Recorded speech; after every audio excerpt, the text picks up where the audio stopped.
ఇప్పుడు చాలా మంది ఫార్మ్ ల్యాండ్స్ కొనండి, అక్కడ శ్రీగంధం చెట్లు కూడా పెంచుతాము, సో అది రిటర్న్ ఆన్ ఇన్వెస్ట్మెంట్ వస్తుంది, మళ్ళీ నెల నెల మీకు మళ్ళీ రిటర్న్ డెడ్ ఇన్వెస్ట్మెంట్ లాగా కాకుండా ప్లాట్ కొని ఎప్పుడో 10 ఏళ్లకు పెరుగుతుంది అనుకున్నా ఇప్పటి నుంచే అంటే ఒక మెయింటెనెన్స్ కూడా మేమే చేస్తాము, మంత్లీ ఇన్కమ్ కూడా వస్తుంది అంటున్నారు. సో ఈ మాటలని నమ్మొచ్చా? అసలు ఈ శ్రీగంధం చెట్లు కావచ్చు, ఈ ప్లాంటేషన్స్ కావచ్చు, ఇవన్నీ నిజాలా అబద్ధాలా? నేనైతే అబద్ధం అని అంటాను.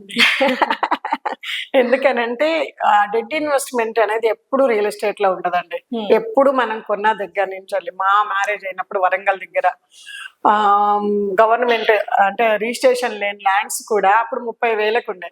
20 సంవత్సరాలు ఇవాళ 20 సంవత్సరాలలో మనకి దాదాపు 10 lakhs వచ్చింది. అంటే ఎప్పుడు ల్యాండ్ మీద రేట్ పెరుగుతూనే ఉంటుంది, ఎందుకంటే జనాలు పెరుగుతూనే ఉంటారు, అప్రిషియేషన్ అవుతూనే ఉంటుంది కాబట్టి ఎప్పుడు అది డెడ్ ఇన్వెస్ట్మెంట్ కిందికి రాదు. అయితే ప్లాంటేషన్ ఇవి చేసిస్తామంటే ఫర్దర్ మెయింటెనెన్స్ ఎవరు చేసినట్టు నాకైతే ఎక్కడ నేను చూడలేదు.